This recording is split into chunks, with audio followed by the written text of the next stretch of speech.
Hello everybody, welcome back. This time we're back on this, the to me it's the Bren carrier or Bren gun carrier, the universal carrier, the out of focus carrier, and I think I've got all the parts on it. There might be a bag or a helmet to go on, but I've got everything I intended to have on at this point. Just, you know, hedging me bets there in case something crops up. I am going to put figures in it, and I'm going to put figures in it quite soon, but we will deal with those as a separate model and then combine them. How about that? Now this, as a reminder, or for anybody who's just stumbled upon it, this model was second hand and there were a few bits made already and a few bits missing. So I've kind of cobbled it together and taken liberties and taken the excuse to absolutely load it up with baggage. Just for a laugh. Just because I've seen a few photographs and a couple of bits of film where you see these vehicles absolutely burdened, and why wouldn't you? They're in the desert. I have another one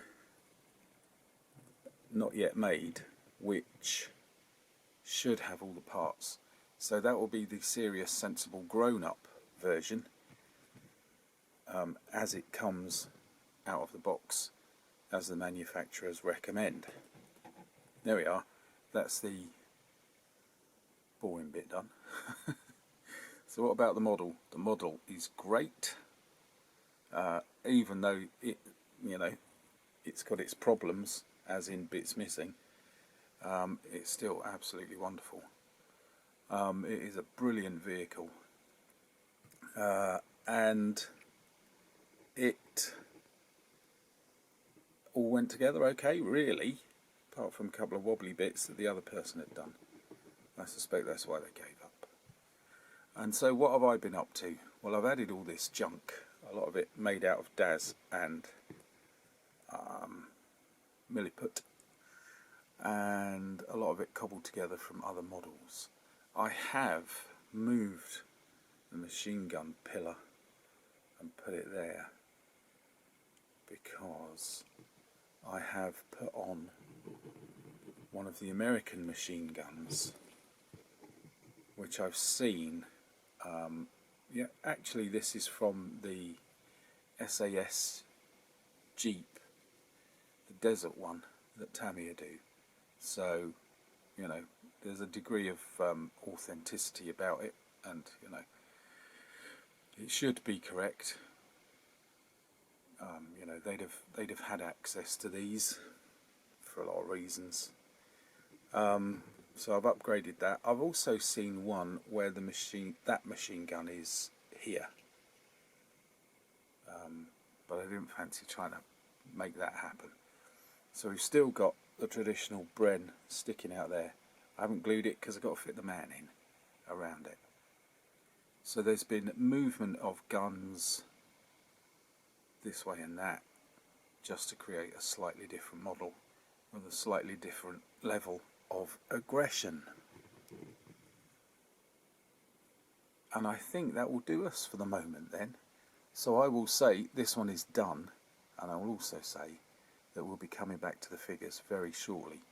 And I might end up sort of mass producing a bunch of desert figures, because I've got a few desert models in the pipeline. Not intentionally all desert, it's just the way the stash is shaped up. Got plenty of other things going on as well. So, it's not all desert, don't worry. We will be having... Oh, do you know what I am going to do next, I think? Or one of the next projects, because there was about 5 on the go. What will I be doing? I will be repairing an Elephant. You know, the big German tank, which is very old, did it as a teenager, and it's been dropped and fallen into many pieces, and I can't remember if it's Italeri or could be ESCI, Esky, one of the two. That's on the way, and we'll have that as a kind of Kursk style, and so I think we'll wind it up there. Thank you for coming back, thank you for watching through to the end, and thank you for your support and feedback. Been having fun with the box art again lately. That's good. So I'm off, and I'm off to rummage. I want to get, let's do an aeroplane as well, come on, haven't done any kind of aircraft for a while. So there we go, started more projects already in my head. So see you soon, cheers.